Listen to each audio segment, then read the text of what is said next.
आखिर ऐसा क्यों होता है कि जब भी हम कोई गोल सेट करते हैं या खुद में कोई अच्छी हैबिट डालने का डिसाइड करते हैं तो ज़्यादा लंबे टाइम तक उस पर हम टिक नहीं पाते। हम बहुत ट्राई करते हैं बट हो ही नहीं पाता है। हम में से तो इस चीज़ का जवाब पाने के लिए डॉक्टर गेल मैथ्यू ने साल 2007 में एक अनोखा एक्सपेरिमेंट किया, जिसमें उन्होंने 267 लोगों की एक बड़ी टीम को इकट्ठा किया। इसमें उनके पास 23 से लेकर 72 साल के सभी एज ग्रुप शामिल थे। एक डिफरेंट चीज़ यहाँ पर यह थी कि इधर जितने भी लोग थे, यह सारे लोग अलग अलग कंट्री से थे। हर किसी की लाइफ स्टाइल अलग थी, एनवायरमेंट अलग था और कल्चर भी अलग था। डॉक्टर गिल ने ऐसा जानबूझकर किया क्योंकि इस सवाल की जड़ तक पहुंचने के लिए उन्हें अलग अलग कंट्रीज से भी लोगों को डीप में एनालाइज करना था। इसलिए इस एक्सपेरिमेंट के अंदर 5 से 6 कंट्रीज के लोग शामिल थे और यहाँ पर हमारे कुछ इंडिया के लोग भी थे। यह सभी लोग किसी न किसी प्रोफेशन के अंदर थे, जैसे कि एंटरप्रेन्योर, डॉक्टर, इंजीनियर वगैरह वगैरह। एक्सपेरिमेंट के अंदर डॉक्टर गेल ने इन सभी लोगों को 5 टीमों के अंदर बांट दिया और हर एक टीम को बिल्कुल सेम गोल पर काम करने दिया गया। इसको लगभग 6 महीने तक हर दिन कुछ टास्क पूरे करने थे और 7वें महीने इन सब की प्रोसेस को चेक किया जाना था। बट इस सब टीम के हिसाब से कुछ रूल्स सेट किए गए और यह रूल्स पांचों टीमों के एक दूसरे से काफी अलग थे। पहली टीम को कहा गया कि तुम्हें ये जो टास्क दिया गया है इसको तुम्हें इमेजिन करना है। ध्यान है कि इसको कहीं पर लिखना नहीं है, यह टास्क बस माइंड में रहना चाहिए कि हाँ आज यह काम तुम्हें कंप्लीट करना है। दूसरी टीम से यह कहा गया कि ये जो टास्क तुम्हें दिया गया है इसको तुम्हें इमेजिन भी करना है और कहीं लिख भी लेना है ताकि तुम्हारे उस टास्क के अंदर डेली नजर पड़ती रहे। तीसरी टीम को कहा गया कि आपको यह दोनों काम करने हैं और साथ ही में एक पेन और एक पेपर लेना है और उस पर 6 महीने के कॉलम्स बनाने हैं। देन जिस भी टाइम आपका यह डेली टास्क कंप्लीट हो जाए बस आपको टिक कर देना है वहाँ पर। अब यहाँ पर अगर आप गौर करो तो हर दूसरी टीम को पिछली टीम से कुछ ज्यादा ही दिया गया है और आगे की सारी टीमों के साथ भी यही हुआ। चौथी टीम का वो सब कुछ करने को कहा गया जो कि पहली, दूसरी और तीसरी टीम कर रही थी, लेकिन इसके साथ में एक और चीज दी गई उनको। उन्हें अपने एक्शन को अपने फ्रेंड्स के साथ में शेयर करना था। उन्हें यह शेयर करना था कि पूरे हफ्ते क्या क्या किया उन्होंने, कितने टास्क कंप्लीट किए और कितने कितने टाइम में किए। इसके बाद आखिरी में आई 5वीं टीम, जिसे ओबियसली हर वह चीज करनी थी जो कि बाकी की टीम कर रही थी, बट इनको भी यहाँ पर एक एक्स्ट्रा काम दिया गया। इनको इन सारी चीजों के साथ में एक प्रोग्रेस रिपोर्ट भी बनाकर देनी थी, जिसमें रिपोर्ट के अंदर हर चीज मेंशन रहती थी। उन्होंने कितने टास्क कंप्लीट किए, कब किए, कैसे किए और अभी कितने बचे हुए हैं। जो बचे हुए हैं उनको अगले हफ्ते कैसे अचीव करना है, यानी कि पूरी तरह से एक प्रॉपर प्लान। अब यह एक्सपेरिमेंट 6 महीने तक ऐसे ही चलता रहा और फिर 6 महीने पूरे हो जाने के बाद जब इन सारी टीम्स के प्रोग्रेस को चेक किया गया तो नतीजे सारी टीम्स के बहुत ही अलग थे एक दूसरे से।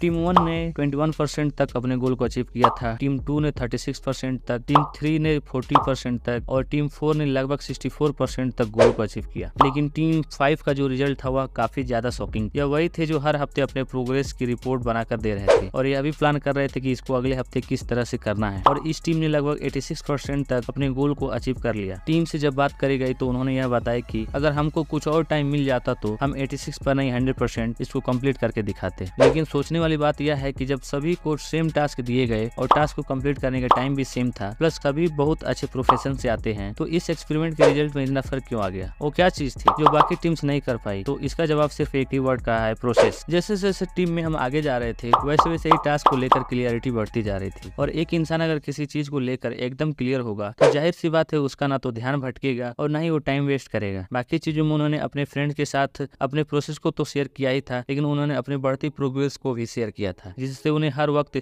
यह पता रहता था कि उन्हें अपना टास्क कितना और कैसे कंप्लीट करना है। डॉक्टर गिल ने अपने इस एक्सपेरिमेंट से इस बात को प्रूफ कर दिया कि जब आप अपने गोल को एक प्रोसेस के अंदर बदल लेते हो, उसके छोटे छोटे स्टेप बना लेते हो, तब किसी भी गोल को पहले के मुकाबले आप जल्दी अचीव कर पाते हो। डॉक्टर इसकी रिपोर्ट में बताते हैं कि जिनसे अपना कोई भी गोल पूरा नहीं हो पाता है वह ऐसे लोग होते हैं जो गोल सेट करते टाइम सिर्फ गोल के ही बारे में सोचते हैं। इस पर ध्यान उनका नहीं जाता कि प्रोसेस क्या है, इसे अचीव करने के लिए एक दिन में इस गोल पर कितना टाइम दे सकते हो, कोई प्रॉब्लम हुई तो उसे हैंडल कैसे करोगे, आप इस हफ्ते कितना काम करोगे इस पर और अगले हफ्ते क्या प्लान है। ये इस तरह की बातें हम गोल बनाते टाइम सोचते ही नहीं। माइंड में हमारे पास एक गोल रहता है कि मुझे यह बाइक लेनी है, इतने पैसे जमा करने हैं, ऐसी बॉडी बनानी है या ऐसा घर खरीदना है। देन इससे फिर भी स्टार्टिंग में ही कंफ्यूज हो जाते हैं और कोई इंसान अगर अपने गोल को ही लेकर कंफ्यूज हो जाएगा उससे आप ये कैसे उम्मीद कर सकते हो कि वह कंप्लीट कर लेगा उस गोल को। इसलिए अगर किसी गोल को आपको सच में अचीव करना है तो गोल को सिर्फ गोल तक सीमित मत रखो, उसे प्रोसेस में ब्रेक डाउन करो। एक बार गोल आपने डिसाइड कर लिया फिर ना तो आप 5 साल का सोचो ना 6 महीने का, आप आप हफ्ते या दिन के हिसाब से प्रोसेस बनाओ। अब हर हफ्ते एक रिपोर्ट तैयार करो कि आपका पिछला हफ्ता कैसा गया, क्या क्या कमियां हुई उसमें, कौन कौन सा एडवांटेज मिला, इसे पूरे हफ्ते और आगे इसको सुधारा कैसे जा सकता है, एंड प्लस अगले हफ्ते क्या क्या होने वाला है। जितना डीप में जाया जाए आप जाओ, इससे आपके प्रोसेस में आपको क्लियरिटी मिलती रहेगी। लेकिन देखो, जिस तरह की डिस्ट्रक्शन भरी दुनिया में हम आज जी रहे हैं, ऐसे में इसको कंप्लीट करना उतना आसान नहीं होगा। इससे पहले कि आप कमेंट सेक्शन में यह लिखने चले जाओ कि भाई ज्ञान देना बहुत आसान है, करके देखो तब पता चलेगा। आप बस इस वीडियो को पूरा देख लो, मैं आपको यह बात बोलने की नौबत ही नहीं आने दूंगा, क्योंकि आगे अब मैं जो पॉइंट आपको बताने जा रहा हूँ वो एकदम प्रैक्टिकल है और इनको मैं पिछले कुछ महीने से खुद भी यूज कर रहा हूँ। तो सबसे पहला point, make your goal 100% clear. सबसे पहले तो 100% क्लियर कर लेना अपने गोल को। अगर आपने कोई गोल सेट कर लिया है, आपको बिजनेस करना है, बॉडी बनानी है, कोई स्किल सीखनी है या कुछ और डिसाइड कर लिया है आपने और आपको पता है कि यह अचीव किया जा सकता है,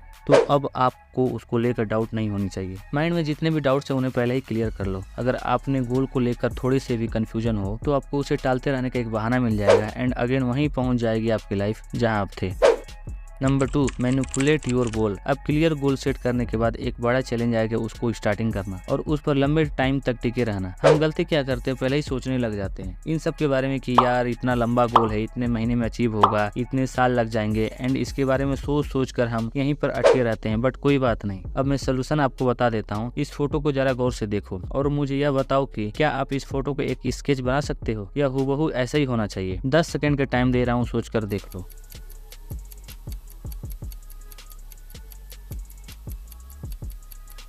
मैं जानता हूँ कि आप में से कई लोगों को यह बहुत मुश्किल लग रहा होगा और कुछ को तो यह नामुमकिन सा लग रहा होगा। बट अब आप मुझे यह बताओ कि क्या आप यह नॉर्मल बॉक्स बना सकते हो? यह तो यार नो डाउट आपके बाएं हाथ का खेल होना चाहिए, बट क्योंकि आप यह बना सकते हो तो फिर तो आप यह बॉक्सेस भी बना सकते हो एंड ऐसे ही कुछ और दिन कुछ और थोड़े कुछ और, एंड लो आपकी हूबहू पिक्चर बनकर तैयार हो गई। तो आप सभी 30 सेकंड पहले तक जो काम आपको नामुमकिन सा लग रहा था वही करना अब आपके लिए पॉसिबल हो गया है। कैसे काम करने का तरीका बदल कर उस बहुत बड़ी पिक्चर को ना देखते हुए एक टाइम पर इस फोटो के एक ही पार्ट पर फोकस किया हमने और धीरे धीरे बनाते बनाते इस बड़ी पिक्चर को कंप्लीट कर लिया हमने। अब इन दोनों को आप साइड बाय साइड देखो, आपको क्या ज्यादा आसान लगता है? क्या करने में आपको बोरियत फील नहीं होगी, आपको स्ट्रेस महसूस नहीं होगा, किसी आप बिना कोई बहाना किए आराम से कंप्लीट कर सकते हो। एग्जैक्टली आप पहला वाला यही चीज आपको अपने गोल में अप्लाई करनी है। जिस भी तरह का गोल आपने सेट किया है उसके प्रोसेस को ही इतना छोटा कर दो कि कोई वजह ही ना बचे उस पर काम ना करने की। जैसे कोई स्किल सीखनी है तो आज सिर्फ 5 मिनट बस नॉलेज ले लो, उसके बारे में इतना तो कर ही सकते हो आप। बाकी 5 मिनट अगले दिन सीख लेना। हाँ, मैं मानता हूँ कि ये सुनने में आपको थोड़ा अजीब लग रहा होगा, सिर्फ 5 मिनट देने से क्या ही हो जाएगा, बट यह देखो कि एटलीस्ट आप शुरुआत कर दोगे अपने गोल को, वो भी बिना कोई एक्सक्यूज दिए। और यहीं से फिर आपका एक प्रोसेस बनता चला जाएगा। गोल बनाते वक्त हम यह गलती कर लेते हैं कि हम लोग टाइम में बांध लेते हैं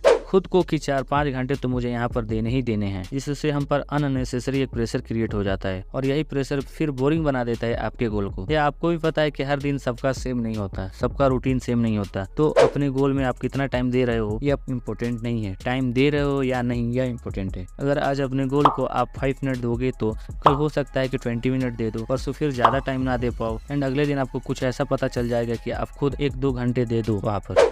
number 3, your goal should be relatable. यह जान लो सबसे इम्पोर्टेंट है आपके लिए सवाल यह है कि अपना गोल आप अचीव नहीं कर पा रहे हो। एक तो इसका जवाब यह हो सकता है कि डिस्ट्रक्शन बहुत है आपकी लाइफ, काम तो करना चाहते हो बट भटक जाते हो, एंड दूसरा जवाब इसका यह हो सकता है कि शायद ये गोल आपके लिए बना ही नहीं है। अब वो कैसे? देखो, कई बार ऐसा होता है कि किसी गोल के अंदर ना तो आपका कोई इंटरेस्ट होता है ना ही एक्सपीरियंस, बट कहीं से आपने कुछ सुन लिया होता है तो बस लग जाते हो उस गोल के ऊपर और डेली उस पर काम करने के लिए फोर्स करते रहते हो। तो ऐसे गोल में जहाँ आपकी दिलचस्पी नहीं है, काम भी कर रहे हो तो बहुत एफर्ट लग रहे हैं, उसमें ऐसे गोल को अचीव कर पाना प्रैक्टिकली पॉसिबल नहीं है। जैसे मान लो आपका कोडिंग में इंटरेस्ट है और इसका एक्सपीरियंस भी लिया हुआ है आपने, तो इसमें मास्टरी करना आपके लिए ज्यादा इजी है या किसी बहुत अलग फील्ड को चुनकर वहाँ टाइम देना इजी है ऑफकोर्स इसी के अंदर, क्योंकि आप वहाँ कॉन्फिडेंट रहोगे, आपको पता होगा कि कैसे सब कुछ करना है। और गोल सेटिंग के टाइम कॉन्फिडेंस होना बहुत इंपॉर्टेंट है, क्योंकि लो कॉन्फिडेंस आपको अपने गोल से बहुत जल्दी दूर कर देता है। इसलिए गोल सेटिंग के टाइम खुद से यह सवाल करो कि जो भी गोल आप सेट कर रहे हो क्या आपको इसमें कोई इंटरेस्ट है भी या नहीं। अगर किसी गोल के अंदर आपका ही कोई इंटरेस्ट नहीं है तो बेवजह उस पर मेहनत करके सिर्फ टाइम ही खराब करोगे आप अपना। सो आई होप आज की इस वीडियो से आपको एक नई डायरेक्शन मिली होगी। आई होप कि ये वीडियो आपको पसंद आया होगा। अगर ये वीडियो पसंद आया तो इस वीडियो को लाइक करें और ज्यादा से ज्यादा लोगों तक शेयर करें। इसी तरह वीडियो देखने के लिए चैनल को सब्सक्राइब करना ना भूलें। तो मिलते हैं अगले वीडियो के साथ, तब तक के लिए लव यू रहेगा।